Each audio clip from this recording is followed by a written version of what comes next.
dans ce parcours-là. C'est même là-bas que j'ai eu la chance, pour ma première fois, qu'on fasse la première partie du concert du Soul Brother No.1 de James Brown. Ah bon? Oh, ouais, on a fait la première partie de son concert au Gabon. Grandiose alors. Grandiose au stade. C'était une de ses premières tournées, la première tournée africaine, c'est ça. Il avait été invité par le président de l'époque. Donc tu étais présent. Oh, ben, j'ai joué, moi.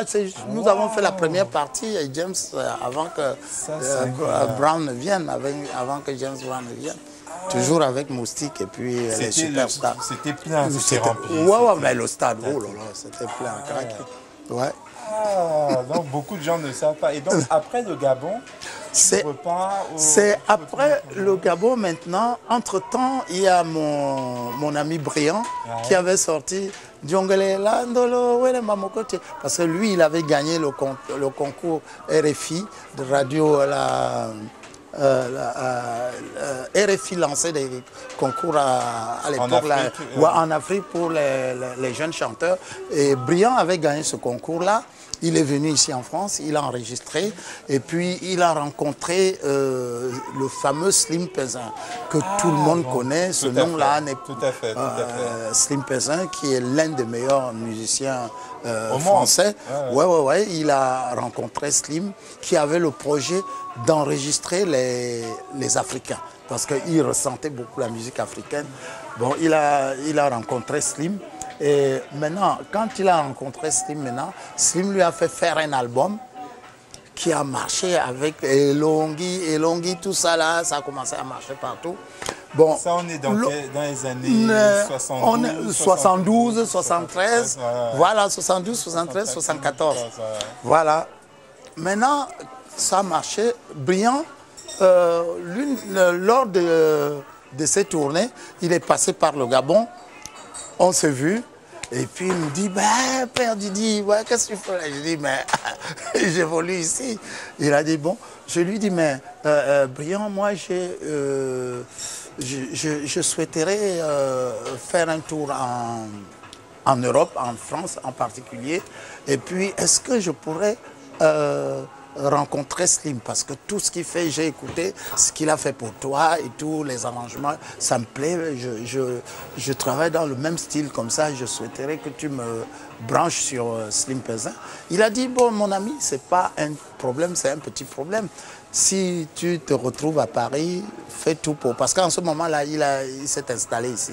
Il vivait à Neuilly. Chers téléspectateurs, comme vous le savez, nous sommes dans Confident de Star et notre invité, c'est ce grand monsieur, monsieur Pierre Didi Diakounté. Et je vous recommande de regarder ce clip à consommer sans modération. On va faire un petit clip. Ouais.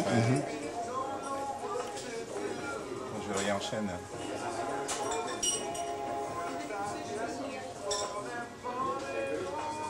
Chers téléspectateurs, nous sommes toujours avec Pierre Didi Diakounté, le roi du Mangambeu, le roi de la musique camerounaise, le roi. C'est costaud ça. En fait, c'est un monsieur très modeste, mais c'est vrai que vous, lors de ces différentes tournées, vous lui demandez très souvent la possibilité d'avoir des supports physiques, de pouvoir toucher, de pouvoir palper ses œuvres parce que ce n'est pas facile de les retrouver. Donc il a réfléchi, on a échangé longuement et très bientôt vous pourrez les avoir sur toutes les plateformes de téléchargement. Et également, il vous réserve une surprise puisque bientôt, pour ceux qui le désirent, vous pourrez les avoir également en support physique. Il y aura une compilation des meilleurs tubes. Et après, il y a d'autres surprises.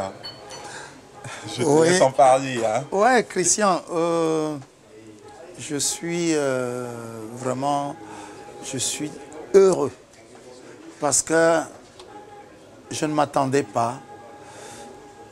Il y a, je pense, si mes souvenirs sont exacts, il y a 3 semaines ou 1 mois avant que je ne parte au Cameroun, j'ai reçu un coup de fil. On ne s'était jamais rencontrés, Christian. J'ai reçu un coup de fil où tu m'as dit au téléphone que tu désirais me voir. J'ai demandé pourquoi et tu m'as dit c'est parce que, grand frère, j'ai beaucoup de choses qu'on pourrait faire ensemble. J'ai dit dans quel domaine? Tu m'as dit non. il faudrait qu'on prenne un rendez-vous, que je passe te voir et comme ça, nous allons en discuter parce que j'ai des projets. Je voudrais travailler avec toi dans le domaine musical, production, tout ce qui s'ensuit, promotion et tout, communication. J'ai dit, c'est pas un problème. Et Christian, je te jure que j'ai été heureux, rien que le simple fait de recevoir ce coup de téléphone. Ça m'a donné une satisfaction morale que tu ne peux pas t'en rendre compte. C'est pour ça que quand on a pris le rendez-vous, je n'ai pas hésité de respecter ce rendez-vous à la lettre. Je suis venu, on a pris un rendez-vous, on s'est rencontrés. Tu m'as fait part du projet. J'ai été partant. J'ai dit à 100%, je suis partant. Pourquoi je dis cela? Parce que c'est rare actuellement dans notre domaine-ci de trouver un jeune comme toi qui a une idée de penser aux anciens. C'est là où le bas blesse parce que beaucoup de jeunes ignorent que nous avons fait des choses merveilleuses et qu'il faudrait qu'on conserve cela. Quand tu es venu vers moi, j'ai été tout de suite, je n'ai pas fermé les portes. J'ai dit non, je suis ouvert, allons ensemble, voyons tout ce que nous pouvons faire. Et moi, je profite vraiment d'être sur le plateau d'une télévision pour te donner ce remerciement-là. Ce qui ont dit, il faut remettre à César ce qui est à César. Et c'est vrai que tu es un grand frère. Oui. Et tu as des valeurs que beaucoup devraient avoir. Tu es modeste, tu as travailleur. Nous sommes un dimanche là. Oui. Tu es très travailleur. Et surtout également, et ce à quoi je m'y attelle modestement, c'est que ce que tu as fait, la musique, on dit la musique adoucit les mœurs. Et ce que tu as fait jusqu'à présent et que tu continues à faire avec la même passion, avec la même vigueur, tu nous as parlé de ce que tu as fait pas plus tard qu'hier encore et on sent toujours l'étoile qui brille quand tu en parles, on sent toujours. Et donc si je peux le faire modestement, je vais le faire et on va le faire et je suis sûr que si j'ai entrepris aussi cette démarche, c'est parce que je ne suis pas le seul à avoir envie de ça. Absolument. Beaucoup de gens ont envie d'écouter et essayent de savoir comment faire pour avoir... C'est vrai, pour avoir mes musiques, oui. Dorénavant, c'est vrai. Ils auront physiquement la possibilité d'avoir des supports. Oui. Dans un court délai, hein, on va mettre toutes les batteries en marche. La maison M2JC...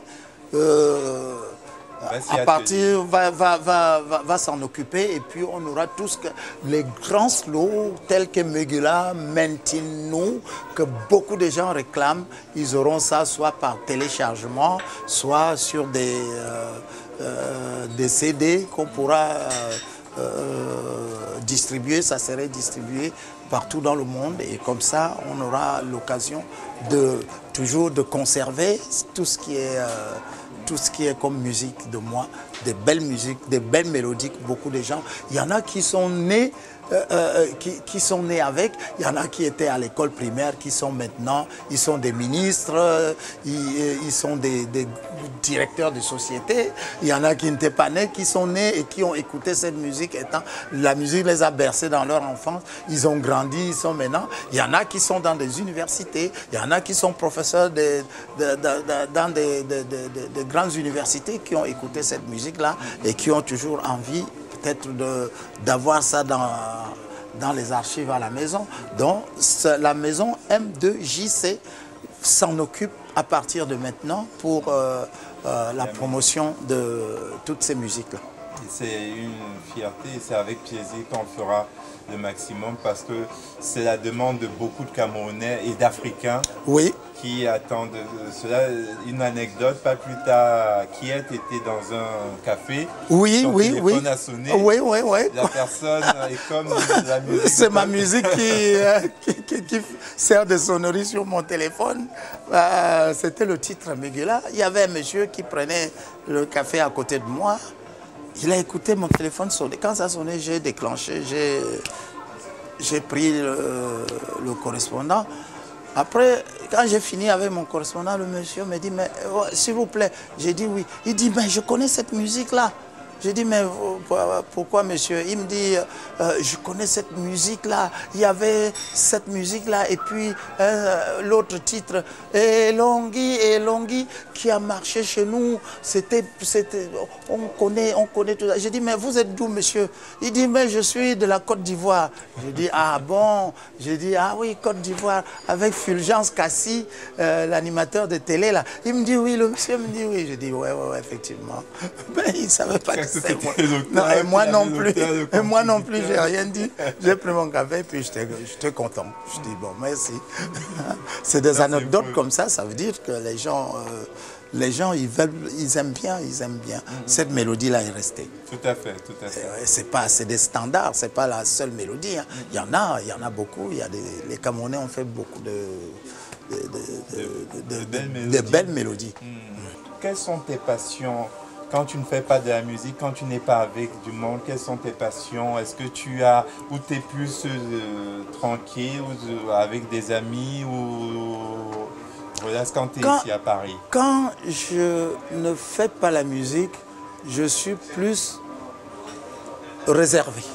C'est-à-dire que je me mets dans mon coin, soit je rentre chez moi, je réfléchis, j'essaye toujours de voir comment la vie évolue, comment je lis les histoires de certains grands hommes. J'essaie de voir comment ils ont vécu, d'autres qui ont eu des hauts et des bas. Je me dis que ça m'arrive aussi, il y a des hauts et des bas, et puis je m'instruis comme ça. En fait, c'est de temps en temps, tu t'évades en lisant les auteurs, et puis aussi, surtout, je joue de la guitare. Surtout, toujours. C'est ton instrument préféré, la guitare, ou tu as un instrument? Non, la guitare. La guitare, je m'exprime mieux. C'est une guitare harmonique, on peut faire des harmonies avec. Donc c'est plus... je suis mieux à la guitare que peut-être la salsa.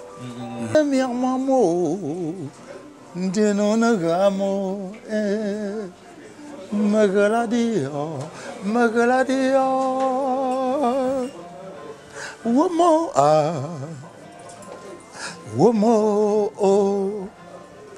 pincham sur la mama,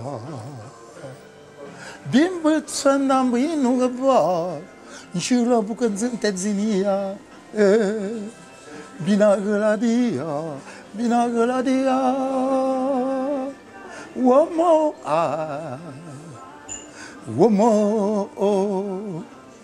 pincham sur la mama.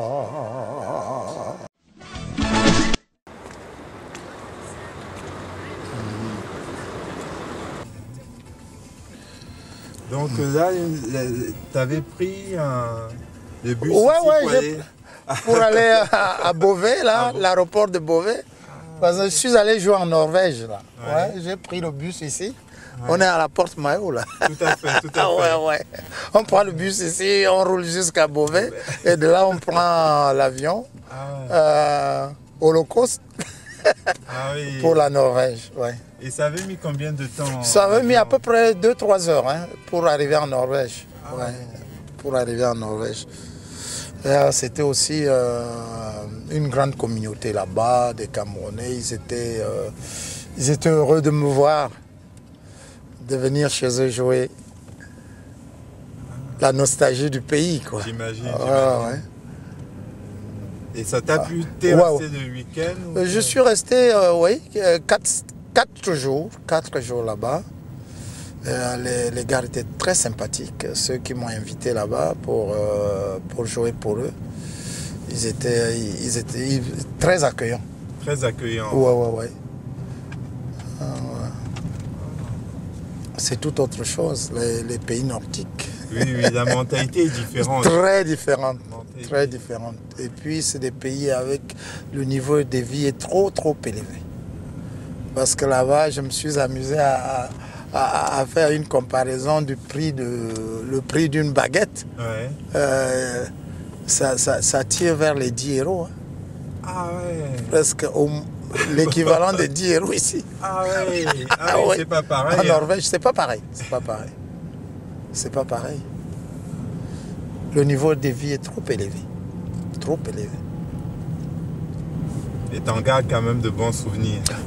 De très bons souvenirs de la Norvège. Et t'as fait d'autres pays scandinaves ou... Non. Pour le Nord, je n'ai fait que la Norvège. Après, j'ai fait la Hollande, l'Allemagne, l'Angleterre. J'ai fait l'Angleterre, j'ai fait la Belgique, l'Italie, l'Espagne. Tous ces pays-là, je les ai faits. La Suisse. Ah, ok. Ouais, je repars même en Suisse. Là. Oui. Le 30, c'est ça? Le 30, je suis en Suisse, oui.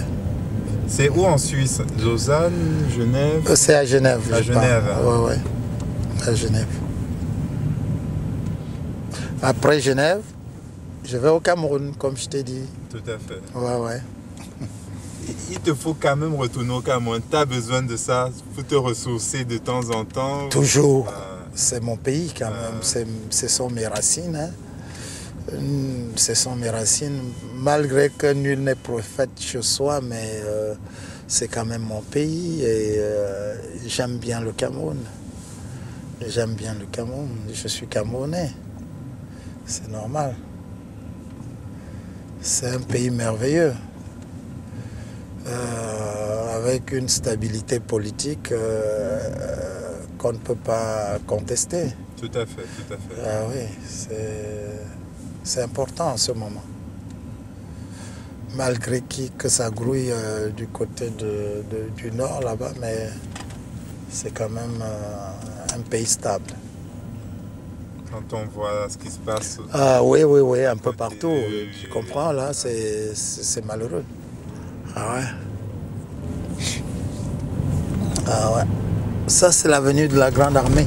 Tout à fait. Ouais. Que tu as dû connaître, pratiquer. Ouais, régulièrement, oui. Ouais. Je connais, ouais. Et puis, devant là-bas, on aura les Champs-Élysées. Ça tombe direct sur les champs. La plus belle avenue du monde. Tout à fait. Ah, Christian. Toi, après tous tes voyages, tu penses vraiment que c'est la plus belle avenue ou tu trouves qu'il y a mieux quand même? Oh, plus que la France, c'est la deuxième patrie. Non, je ne peux que dire que c'est la plus belle avenue du monde. Ouais, il y a la 5e avenue à New York ici, tout ça là. Il y en a. Pour moi, c'est la plus belle avenue. Ah ouais. Et tu trouves, depuis autant d'années que tu es ici? Beaucoup de choses ont évolué. Par exemple, le tram qu'on a, qui suit maintenant le circuit pour boucler tout Paris, là, pour faire le tour de Paris, ouais. Le tram remplace ce que nous appelons la petite ceinture. C'est-à-dire que le périphérique des maréchaux, si vous voulez. Ça a d'autres noms, les maréchaux ou la petite ceinture. Ouais, donc on a fait les trams dessus pour faire... Ça va faire le tour de Paris. Pareil comme le périphérique, le Grand Paris. Le Grand Paris. Le Grand Périphérique, quoi. Le périphérique. Eh ben ouais, voilà. Nous sommes sur les champs. C'est un dimanche, il n'y a pas beaucoup de circulation. Hein. On roule à l'aise ici, là, maintenant. Tout à fait. Parce que oui, parce que demain, pour tourner ici, c'est comme des fourmis, les voitures. Ah ouais. Et voilà. Voilà les champs. Les Champs-Élysées. Très belle avenue. Voilà, c'est ça. C'est vrai que c'est beau. C'est beau ici. Ah, Ah ouais. C'est beau, c'est les champs.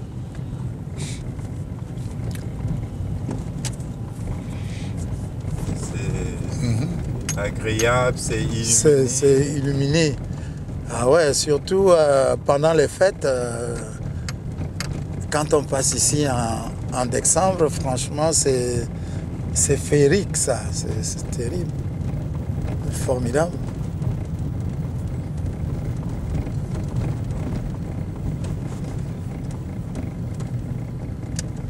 Et est-ce que tu as déjà eu à te produire dans comme au Lido ou des trucs comme ça? Non. Non, je me suis produit, j'ai eu à me produire dans certaines salles là derrière Louis Vuitton, je ne me rappelle plus quoi.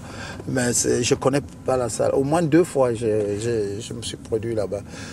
Je ne me rappelle plus le nom de la salle, mais ça fait un bon bout de temps. Ça fait un bon bout de temps. Sinon, je connais vraiment l'avenue. Hein. Je connais le coin. Il y a un restaurant en bas où je viens manger souvent avec des amis. Je viens souvent là-bas. Ça, c'est le Fouquet. Beaucoup de gens connaissent. Le fameux Fouquet. Le fameux Fouquet. Ah ouais.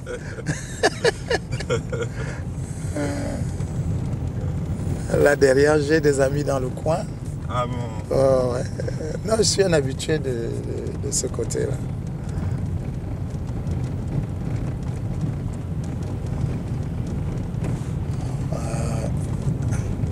Des amis dans le coin.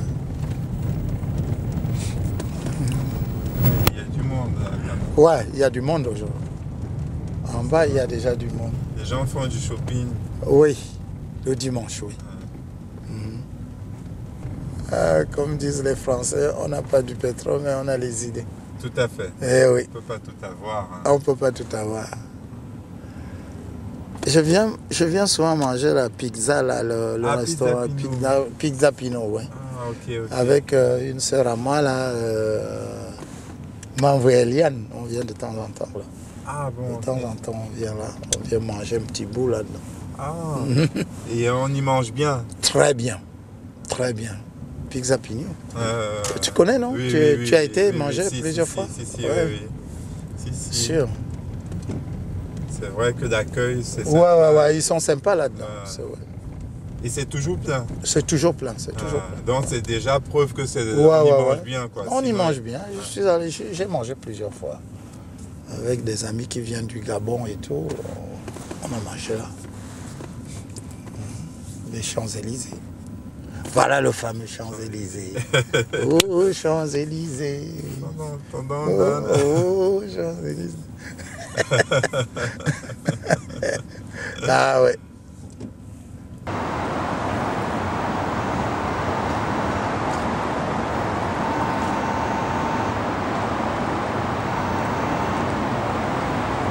Tu as fait de la moto un peu?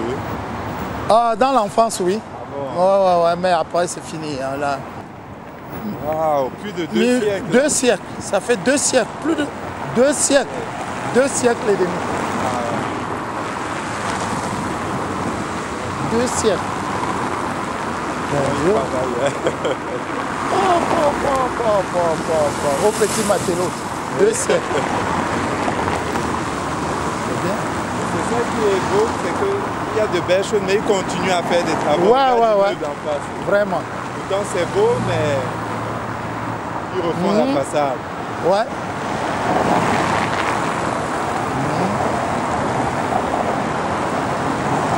On sent quand même la fraîcheur hein, de plus en plus. Ouais, de plus en plus. Il a fait chaud. Donc, en décembre. Non, il a fait très chaud. Il a fait chaud cette année. Hein. Ouais. Ah ouais. Il a fait très chaud cette année. C'est le froid venait d'arriver, ouais. Le froid venait d'arriver. Ah. Ouais.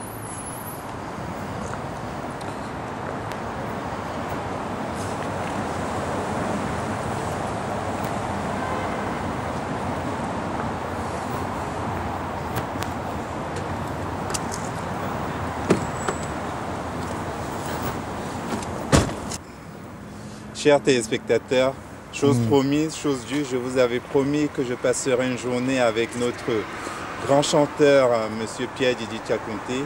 Vous avez pu le découvrir comme on l'a rarement découvert. Il s'est confié à vous et c'est avec plaisir que je me sépare douloureusement, mais je sais que c'est pour mieux se retrouver. Oui, absolument, on va se retrouver. On va se retrouver. C'est un plaisir, Pierre. Moi aussi, moi je suis touché, hein, je suis ravi. Comme je t'ai dit depuis cet après-midi, de venir vers moi. Et, franchement, on va travailler ensemble. On fera de très belles choses ensemble. Beaucoup de très belles choses ensemble. Et pour conclure, j'ai dit merci à tous les téléspectateurs camerounais, merci à tous les Camerounais, toutes les Camerounaises, toute ma famille, mes enfants, ma femme, mes amis sincères. Je leur dis merci, bonne année 2016, que ça leur apporte bonheur, joie dans les foyers, qu'il y ait beaucoup d'enfants, qu'il n'y ait pas de maladie, que tout le monde soit gai et que le pays se porte très très bien. Le Cameroun se porte bien. Merci. Merci Pierre. Merci. Encore une fois, à très bientôt. On se retrouve au Cameroun. Ok. Ouais, merci. Rendez-vous à très bientôt. Merci. À bientôt.